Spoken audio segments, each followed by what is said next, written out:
Et nous voilà de retour à notre magazine de télévision. Madame, messieurs, nous mettons le cap aujourd'hui sur le parcours et migration en santé mentale. En fait, on se pose la question, quel est l'état de la question en 2025? Ça touche les femmes, hommes et adolescents. Quelles sont les statistiques chez les immigrants? En fait, chez les Noirs, on ne les a pas, mais vous pouvez toujours vérifier quelque part. Donnez-nous quelques réponses, on se pose des questions. Et qu'est-ce qui explique cela en ce 2025? Comment réagir? La famille, l'environnement, l'expérience difficile de la vie? Il y a certainement beaucoup à dire sur cette question cruciale.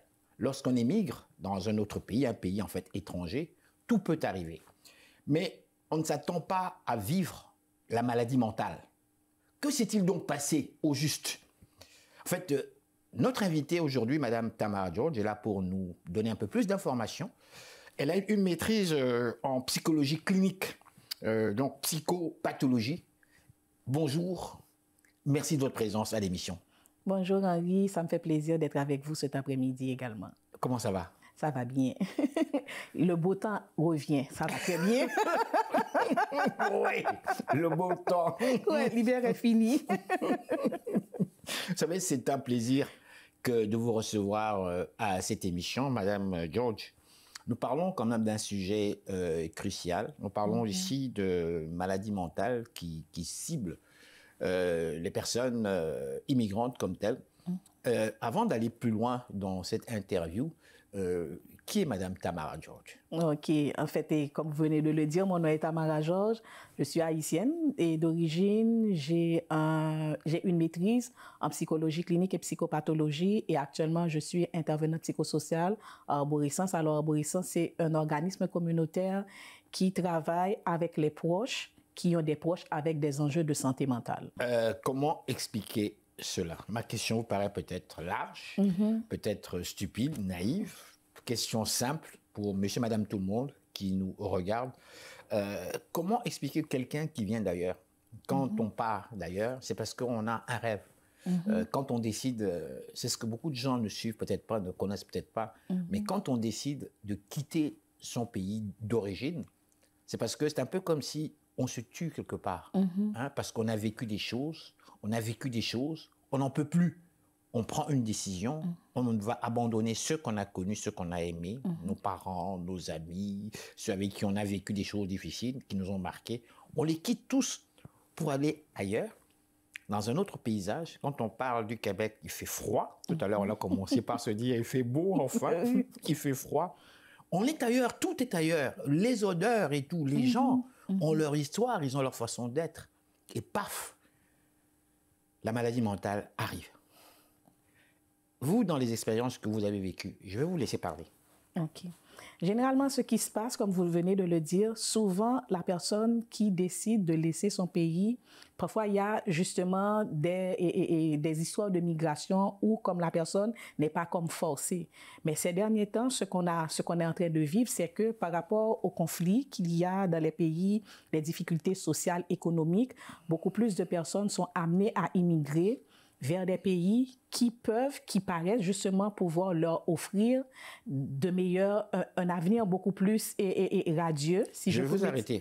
Vous voulez dire qu'avant c'était différent, aujourd'hui c'est plus la même chose, c'est ça? Oui, quelque part. Avant, qu'est-ce qu'il y avait? Okay. Qu'est-ce qui fait cette différence entre avant et maintenant? OK. Par exemple, je sais qu'il y a un psychologue espagnol qui a beaucoup travaillé justement sur la migration et la santé mentale qui s'appelle Joseba.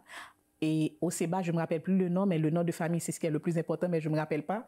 Donc, mais qui a justement, à partir de 2002, on s'est rendu compte que les personnes qui immigrent, justement, qui vont aller vers l'immigration, c'est vraiment que le taux va augmenter, notamment en raison justement des conflits qu'il va y avoir un peu partout dans le monde, des problèmes économiques également, et puis parfois même aussi par rapport à des problèmes éducatifs. Parce que dans certains pays, par exemple, les études, par exemple, moi je viens d'Haïti, dans un premier temps, à l'époque où j'étudiais, donc il n'y avait pas de la possibilité justement de faire des études supérieures en psychologie, parce que ça nous offrait uniquement le niveau de la licence. Mais on s'est rendu compte justement qu'à partir de 2002, le taux d'immigration a beaucoup augmenté notamment en raison des conflits qui éclataient un peu partout et dans le monde. Et justement, les conflits ne se sont pas améliorés justement de 2002 à 2025. Au contraire, ils ont tendance à être beaucoup plus grave, à être beaucoup plus et plus grand également que ce que nous avions connu. C'est pratiquement partout dans le monde maintenant, dans différents parties et dans les différents continents que justement on va voir qu'il y a ces genres de problèmes qui existent et malheureusement et qui tendent encore à prendre de l'ampleur. D'accord. Donc pour quelqu'un justement qui immigre, justement, certes, pour beaucoup de personnes, c'est comme si elles vont laisser le pire derrière elles. Mais sauf que souvent, en arrivant justement dans le pays d'accueil, il y a un pire qui est laissé, peut-être par rapport justement, on fuit les horreurs de la guerre, on fuit par exemple les précarités économiques ou autres, mais ce qui atteint également, comme vous l'avez dit, c'est le fait qu'on est déraciné. Ce qui atteint également, c'est le fait qu'on va devoir s'adapter à une nouvelle culture. Ce qui arrive également, c'est le fait qu'on va devoir s'adapter, par exemple, à une nouvelle langue, à une nouvelle température, à des codes culturels qui sont complètement différents. Ce qui nous attend également, on laisse le pire, mais ce qui nous attend également, c'est le fait que justement, on est obligé de s'adapter pour pouvoir continuer à vivre. Parce que pour une personne qui émigre, ça demande beaucoup de force, ça demande aussi une grande capacité d'adaptation, justement, parce que c'est comme si c'est un arbre qui est déraciné. On sait très bien qu'un arbre qui est déraciné, sans les racines, l'arbre ne peut pas comme vivre normalement parce que c'est les racines qui rattachent l'arbre à la terre et c'est dans la terre justement que l'arbre trouve tous les nutriments nécessaires pour son développement, pour son épanouissement. Donc justement, quelqu'un qui laisse son pays, que ce soit une migration forcée ou que ce soit une migration et qui n'est pas forcée, justement, qui est volontaire, mais justement, la personne, justement, laisse tout ça derrière elle, elle est là, elle est obligée de s'adapter. Et ce qui se passe également, c'est que souvent aussi, le pays d'accueil n'a pas, ou du moins les moyens qui sont mis à la disposition des personnes qui arrivent le pays d'accueil n'est pas toujours si accueillant que ça. Donc, quand je parle de si accueillant que ça, parce qu'une personne qui arrive justement dans un pays d'accueil, on invite la personne, même de manière implicite, à comme oublier ce qu'elle était. Parce que là, il faut que tu t'adaptes. Il faut que tu suives nos codes culturels. Ce qui va faire que, justement, certaines personnes vont se sentir encore plus perdues parce qu'on a connu quelque chose. Donc, on arrive et on doit s'adapter à des codes culturels, à un langage, à toute une façon de vivre qui n'était pas la nôtre.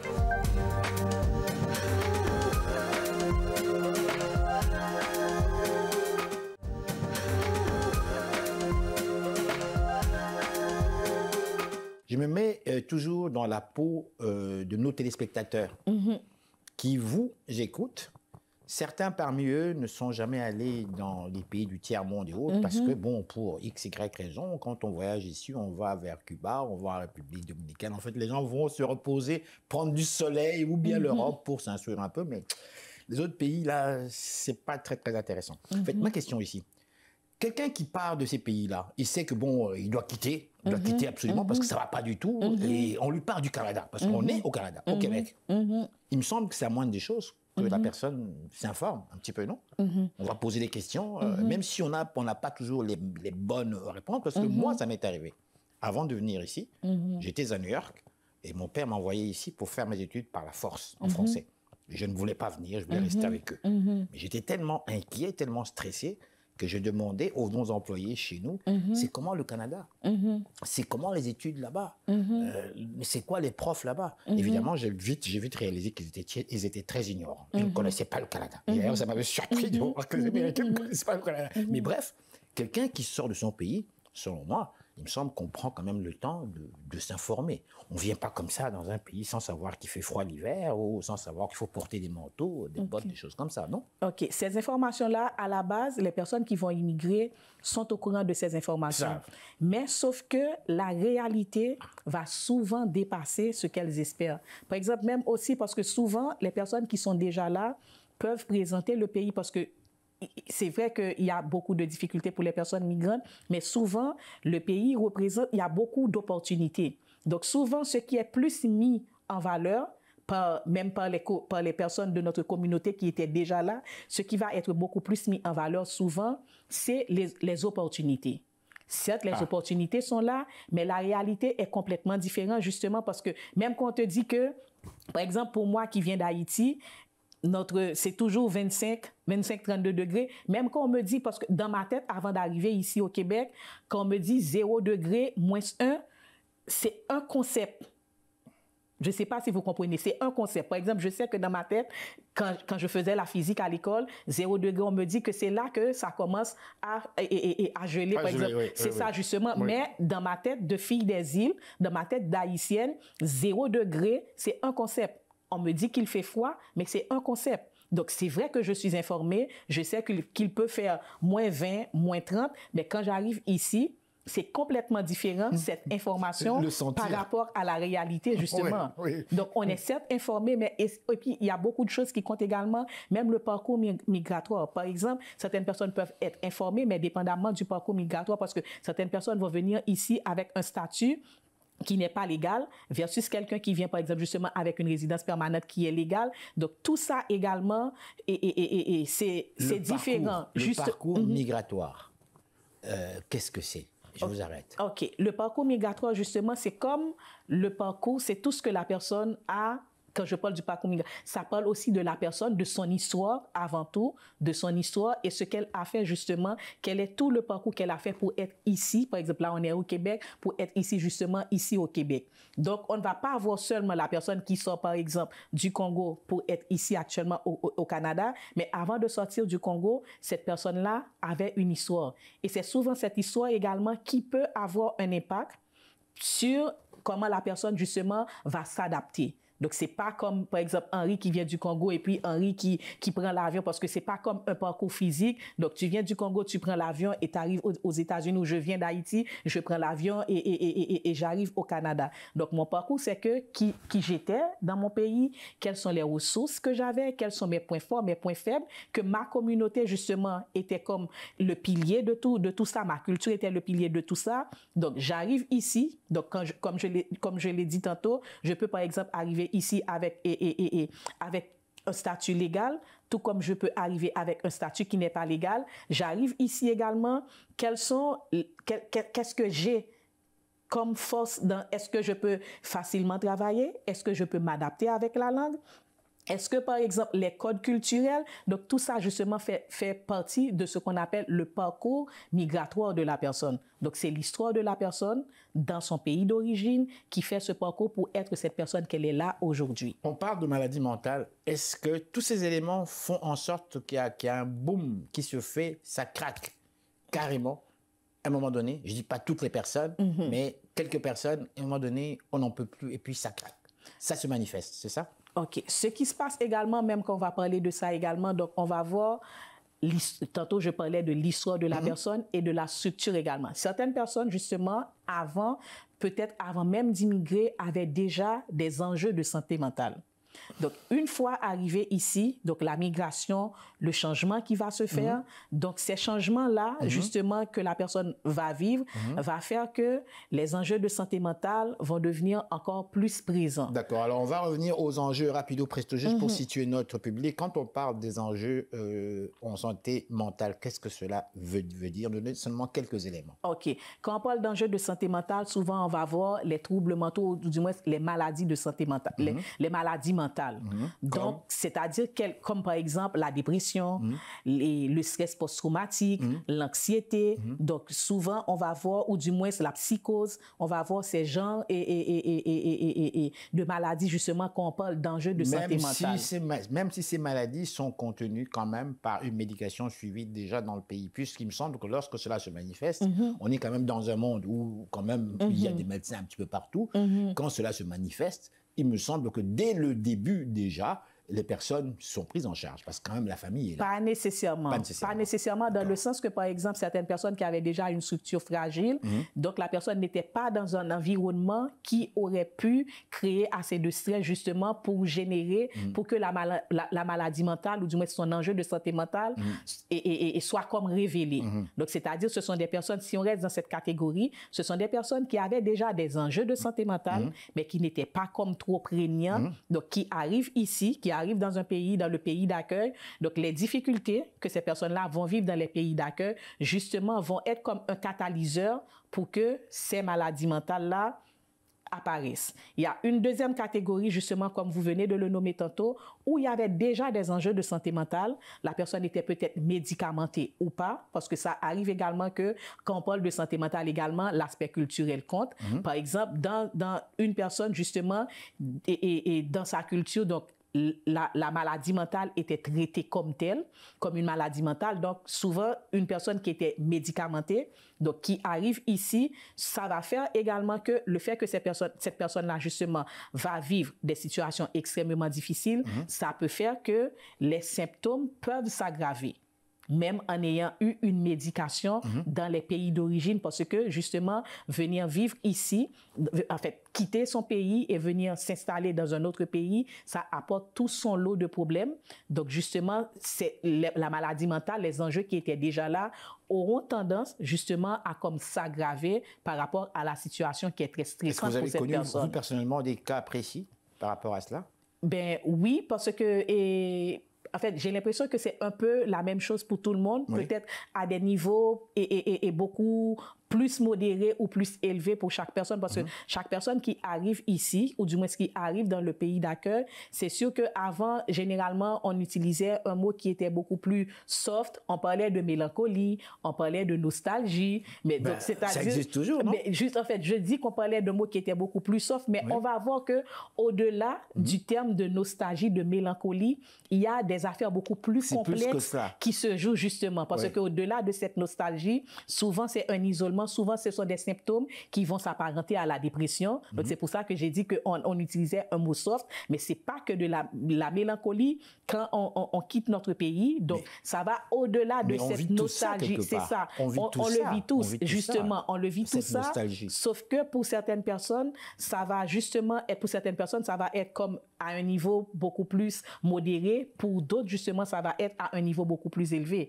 Et la communauté également, par exemple, la communauté haïtienne, la communauté congolaise, sénégalaise, justement, a un rôle à jouer également dans cette affaire. Parce qu'une personne, justement, qui laisse son pays, mais qui se retrouve dans une communauté, dans sa communauté, hors de son pays, c'est également un facteur de protection. En santé mentale, on va parler de facteur de protection. C'est également un facteur de protection en ce qui a trait justement comme à la gestion justement des enjeux de santé mentale qu'une personne peut vivre spécifiquement.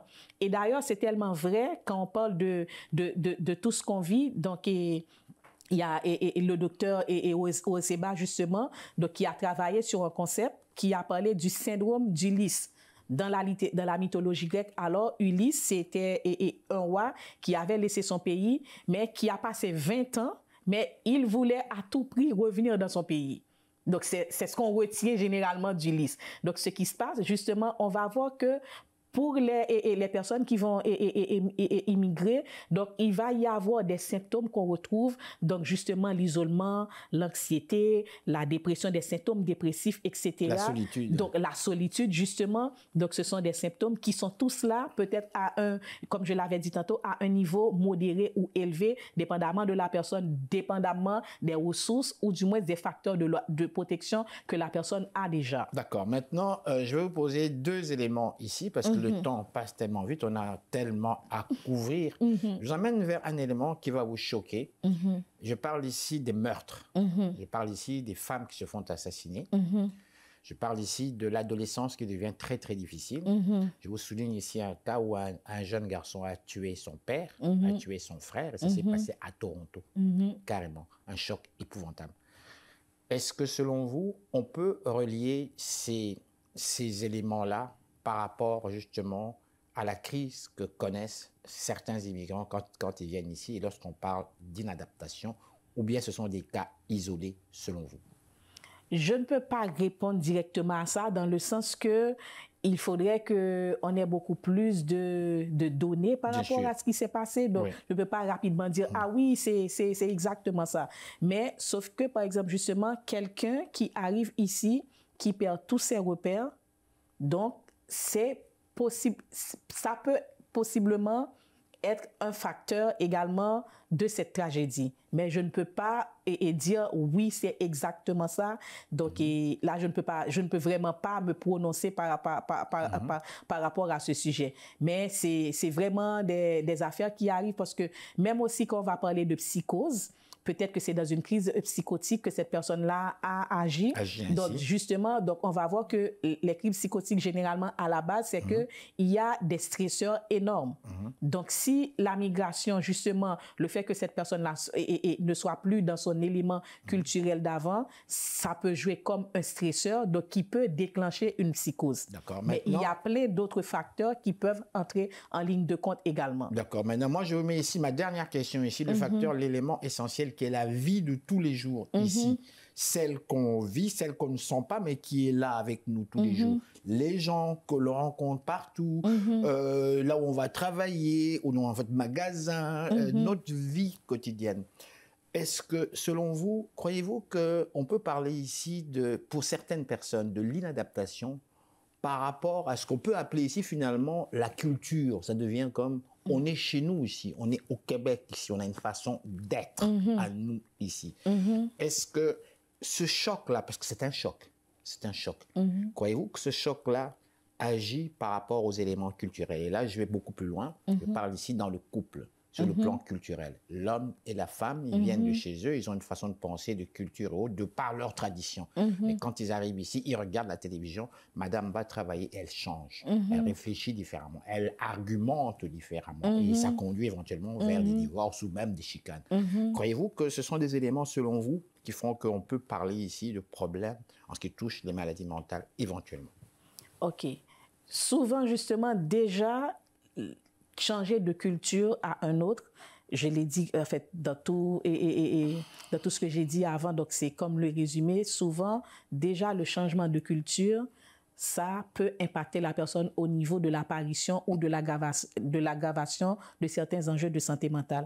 Mais justement, le facteur que vous venez de nommer également, c'est un facteur qui est beaucoup plus social. Donc, c'est sûr que même pour les parents, dans l'éducation des enfants également. Parce que justement, ce qu'on a connu dans notre pays, on arrive ici, on nous dit qu'on ne peut pas faire ci, on ne peut pas faire ça. Donc, et souvent aussi, par exemple, même dans les soins qu'on donnait aux enfants, donc peut-être qu'on utilisait telle ou telle méthode, mais une fois arrivé ici, on nous dit non, vous ne pouvez pas lui donner telle tisane, il faut aller voir le médecin. Donc tout ça, ça crée un choc au niveau et justement des relations interpersonnelles parce que ce ne sont pas les mêmes, comme vous venez de le dire. Donc tous ces impacts-là, ces changements-là au niveau interpersonnel, justement, peut avoir un impact sur la santé mentale également.